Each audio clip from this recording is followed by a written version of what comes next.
Assalamualaikum warahmatullahi wabarakatuh. Halo sobat, kali ini saya Emad Pida Firmansyah dari 11 IPS 2 akan menjelaskan materi tentang indeks harga, inflasi, permintaan, dan penawaran uang.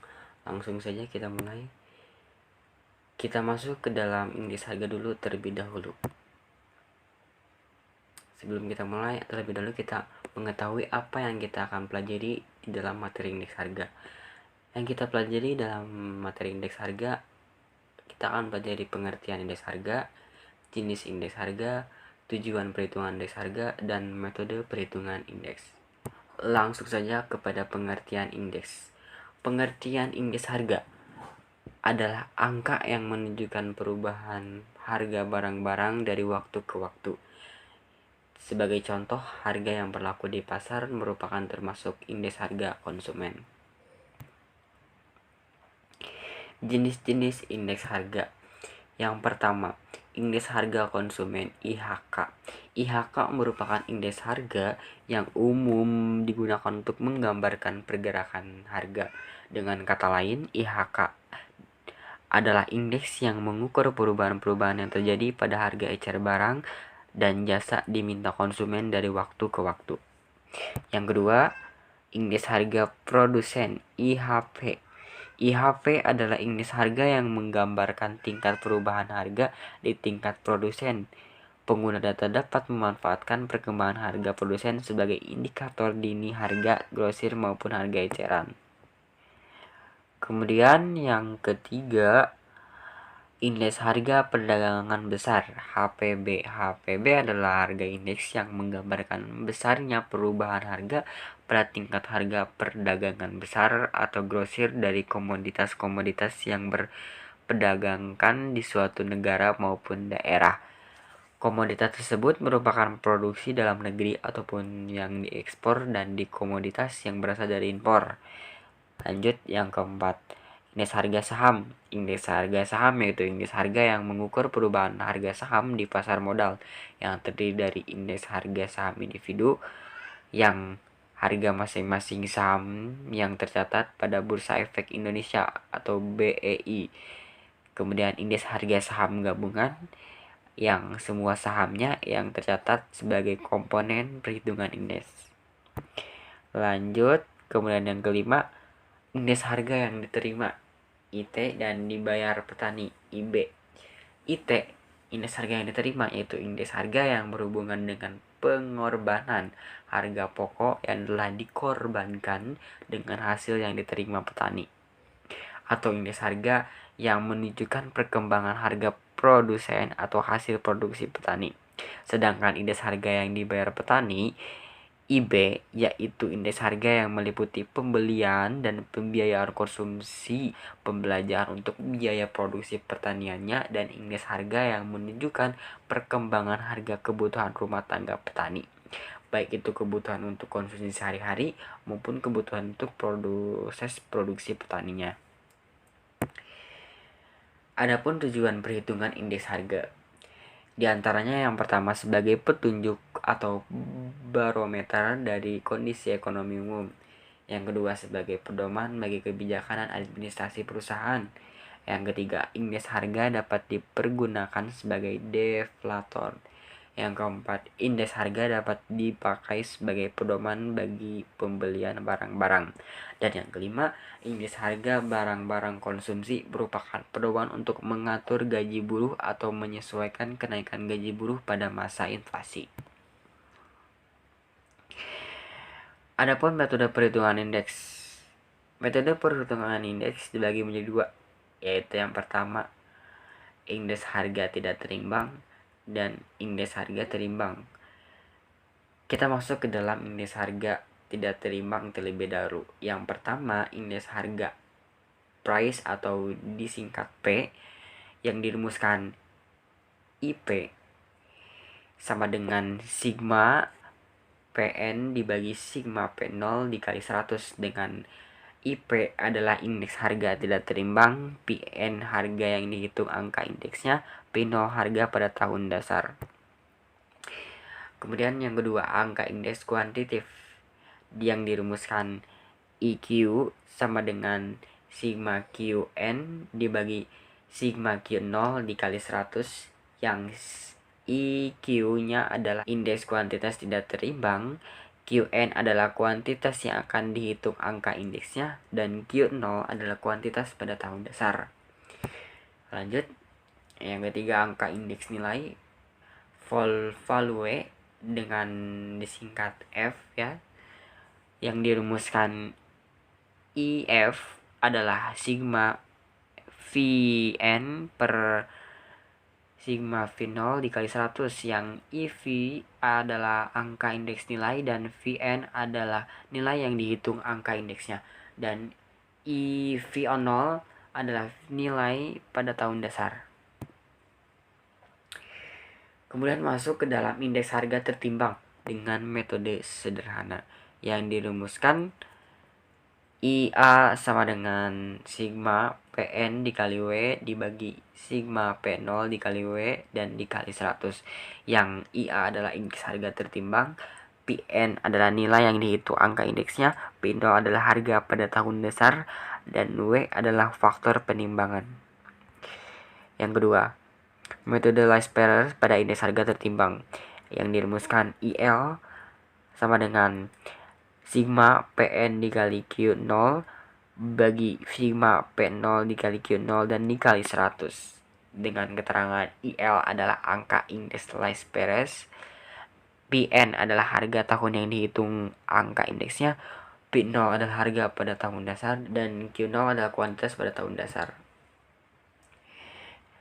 Kemudian dengan metode PASC yang dirumuskan IP sigma PN dikali QN dibagi sigma P0 dikali Q0 dan dikali 100, dengan keterangan IP adalah angka indeks PASC dan PN adalah harga pada tahun yang dihitung angka indeksnya, P0 adalah harga pada tahun dasar, dan Q0 adalah kuantitas pada tahun yang dihitung angka indeksnya. Yang keempat, metode Drobis and Boyle dengan rumus ID sama dengan IL ditambah IP dibagi 2, dengan keterangan ID adalah angka indeks Drobis, IL adalah angka indeks least squares, dan IP adalah angka indeks PASC. Lanjut yang kelima, dengan metode Infeng-Weiser yang dirumuskan IF ada sama dengan IL kali IP. IL-nya dikuadratin ya, kuadrat IL dikali IP, dengan keterangan IF sama dengan angka indeks Irving-Fisher, IL adalah angka indeks least squares, dan IP angka indeks PASC. Kemudian yang keenam, dengan metode Marshall-Edgeworth yang rumusnya IM sigma Q0 ditambah QN dikali PN dibagi sigma Q0 ditambah QN dikali 0 dan dikali 100, dengan keterangan IM angka indeks Marshall-Edgeworth, P0 adalah harga pada tahun dasar, PN adalah harga pada tahun yang dihitung angka indeksnya, Q0 adalah kuantitas pada tahun dasar, QN kuantitas pada tahun yang dihitung angka indeksnya. Kemudian kita masuk ke materi selanjutnya, yaitu tentang inflasi. Langsung saja. Sebelumnya kita akan belajar di dalam materi inflasi itu, yang pertama pengertian, yang kedua jenis inflasi, yang ketiga penyebab inflasi, yang keempat cara menghitung inflasi, yang kelima dampak inflasi secara garis besar terhadap perekonomian, dan yang keenam cara mengatasi inflasi. Yang pertama, pengertian inflasi. Inflasi adalah suatu keadaan perekonomian di mana harga-harga secara umum mengalami kenaikan, dan kenaikan harga itu berlangsung dalam jangka panjang dan jangka waktu yang sangat panjang. Inflasi secara umum terjadi karena jumlah uang yang beredar lebih banyak daripada yang diperlukan. Lanjut, jenis-jenis inflasi berdasarkan asalnya. Jenis inflasi berdasarkan asalnya, yang pertama, inflasi yang bersumber dari luar negeri dan inflasi yang bersumber dari dalam negeri. Inflasi yang bersumber dari luar negeri adalah inflasi yang terjadi karena adanya kenaikan harga di luar negeri. Jika suatu negara mengimpor barang dari negara yang mengalami inflasi, maka otomatis akan mempengaruhi harga-harga dalam negeri dan menimbulkan inflasi. Sedangkan inflasi yang bersumber dalam negeri terjadi karena percetakan uang baru oleh pemerintah atau penerapan anggaran defisit. Dapat juga disebabkan oleh kegagalan panen. Kemudian, jenis inflasi berdasarkan penyebabnya. Jenis inflasi berdasarkan penyebabnya, yang pertama, demand pull inflation. Demand pull inflation adalah inflasi yang disebabkan oleh kelebihan permintaan efektif atas barang atau jasa. Yang kedua, cost push inflation. Cost push inflation adalah inflasi yang disebabkan oleh kenaikan biaya produksi dan bahan-bahan baku. Lanjut, jenis-jenis inflasi berdasarkan tingkat keparahannya. Yang pertama, kurang dari 10%, yaitu inflasi ringan, lebih dari 10% dan kurang dari 30%, yaitu inflasi sedang, dan lebih dari 30% dan kurang dari 100% adalah inflasi berat, dan lebih dari 100% dan seterusnya itu adalah inflasi hyperinflasi. Kemudian, penyebab inflasi. Yang pertama, dari jumlah uang yang beredar. Yang kedua, dari administrasi prices. Yang ketiga, supply shock. Yang pertama, jumlah uang yang beredar. Terlalu banyaknya jumlah uang yang beredar di masyarakat berpotensi mengakibatkan inflasi. Hal ini disebabkan oleh ketidakseimbangan jumlah uang yang beredar dalam masyarakat dengan jumlah uang yang tersedia. Yang kedua, administrasi prices. Harga barang dan jasa tertentu yang tingkat harganya secara sepihak oleh pemerintah. Yang ketiga, supply shock. Suatu peristiwa yang terjadi secara tiba-tiba dan dapat menyebabkan perubahan harga dari suatu komoditas atau jasa. Adapun cara penghitungan inflasi yang dirumuskan dengan inflasi sama dengan IHKT dikurangi IHKT min 1 dibagi IHKT min 1 dikali 100%, dengan IHK adalah indeks harga konsumen periode T, IHKT min 1 adalah indeks harga konsumen periode sebelumnya. Adapun dampak inflasi secara garis besar terhadap perekonomian. Yang pertama, terhambatnya pertumbuhan ekonomi negara. Yang kedua, masyarakat yang berpenghasilan rendah tidak dapat menjangkau harga barang karena harga barang mengalami kenaikan yang sangat melonjak.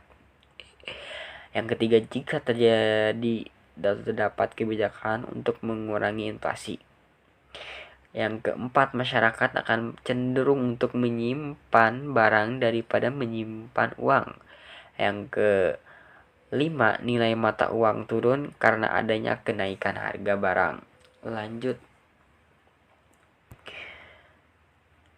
cara mengatasi inflasi. Berikut cara-cara mengatasi inflasi. Cara-cara mengatasi inflasi yang pertama yaitu dengan cara kebijakan moneter. Yang pertama, dengan politik diskonto. Yang kedua, politik pasar terbuka. Yang ketiga, politik cadangan kas. Yang keempat, kebijakan kredit selektif. Yang kelima, kebijakan dorongan moral atau moral suasion. Yang kedua, cara mengatasi inflasi dengan cara kebijakan fiskal, yaitu yang pertama dengan sistem perpajakannya, yang kedua politik anggaran, dan yang ketiga pinjaman pemerintahan.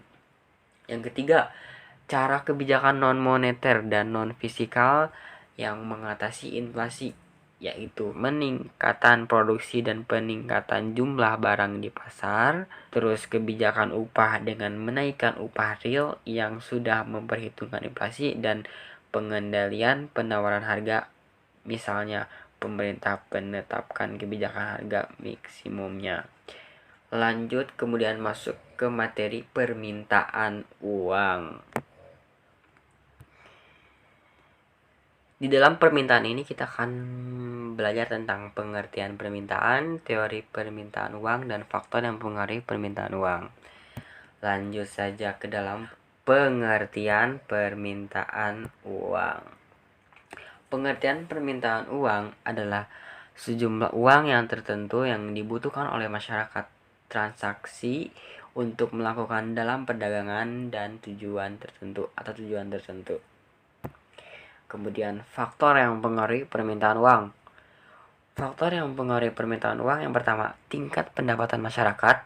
Yang kedua, tingkat suku bunga bank. Yang ketiga, kekayaan masyarakat. Yang keempat, tingkat harga umum. Dan yang kelima, fasilitas kredit. Dan yang keenam, sistem atau cara pembayaran yang berlaku.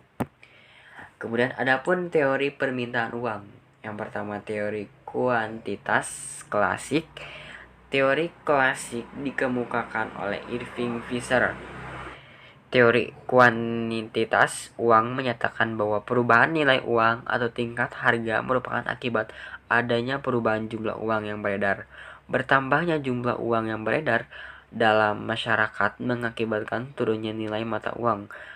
Rumus dari teori kuantitas yaitu M kali V sama dengan P kali T, yang dimana M itu jumlah uang yang beredar, V itu kecepatan peredaran uang, P itu tingkat harga umum, T itu jumlah transaksi barang dan jasa.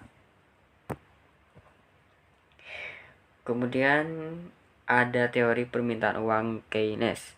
Menurut teori Keynes, ada 3 motivasi orang yang memegang uang, yaitu motif transaksi atau transaction motif. Yang kedua, motif berjaga-jaga, precaution motif. Yang ketiga, motif mendapatkan keuntungan, speculation motif. Kemudian kita masuk lagi ke dalam materi penawaran uang. Di dalam penawaran kita akan belajar tentang pengertian dan faktor yang mempengaruhi penawaran uang. Langsung aja kita masuk ke dalam pengertian. Pengertian penawaran uang merupakan jumlah uang yang beredar di masyarakat. Adapun pengertian jumlah uang yang beredar di masyarakat dibagi dua, yaitu dalam arti sempit dan dalam arti luas. Yang pertama dalam arti sempit. Arti sempit disebut naroumoneu. Naroumoneu terdiri atas uang kartal dan uang giral dengan rumus yaitu sebagai berikut. M1 sama dengan CD ditambah CU. Dengan M1 adalah jumlah uang yang beredar, CD uang giral, dan CU adalah uang kartal. Yang kedua dalam arti luas. Arti luas disebut juga broad money. Broad money terdiri atas uang kartal dan uang giral, disertai deposito berjangka time deposit dengan rumus sebagai M2 sama dengan M1 ditambah TD, dengan keterangan M2 adalah broad money dan TD adalah time deposit. Lanjut, faktor yang mempengaruhi penawaran uang. Berikut adalah penawaran uang yang dipengaruhi oleh berbagai faktor, diantaranya tingkat suku bunga bank, kemudian tingkat pendapatan masyarakat, yang ketiga jumlah penduduk, yang keempat tingkat produksi dan pendapatan nasional, yang kelima letak geografis, dan keenam penguasaan ilmu pengetahuan dan teknologi, dan yang ketujuh globalisasi ekonomi. Demikianlah materi tentang inflasi, indeks harga, penawaran, dan permintaan uang KD 3.4. Terima kasih. Wassalamualaikum warahmatullahi wabarakatuh.